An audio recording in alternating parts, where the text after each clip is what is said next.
অনেকদিন পরে গেমে আসছি, গেমের স্ক্রিনটা অন করেছি, খুব শান্তি লাগতেছে দেখতে। এবং এটা মজার বিষয় কি জানো, একটা সময় মনে হয় তো ভিউ পাইতেই হবে, একটা সময় মনে হয় তো টাকা কামাইতেই হবে, অনেক কিছু করতে হবে। এটা এখন কি মনে হয় জানো, এখন মনে হয় কিছু একটা করে যেতে হবে যেটার জন্য মানুষ আমাকে আজীবন মনে রাখবে। So, আগে অনেক কিছুতে ভয় পেতাম, আর এখন এখন জাস্ট একটা কথা বলি যে আগে ভয় পেতাম বা কাউকে থামাইতে হলে চিল্লা পাল্লা অনেক কিছু করতাম। এখন সবচেয়ে ধীর স্থির ভাবে, সবচেয়ে নরম কণ্ঠে, সবচাইতে ইফেক্টিভ কাজগুলা করে দেখাইতে চাই।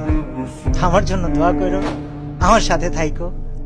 আর বিশাল এমন মানুষ আমাকে প্রশ্ন করতেছে, কল দিতেছে যে ভাই আপনার চ্যানেলের 1800 ভিডিও কোথায় গেল।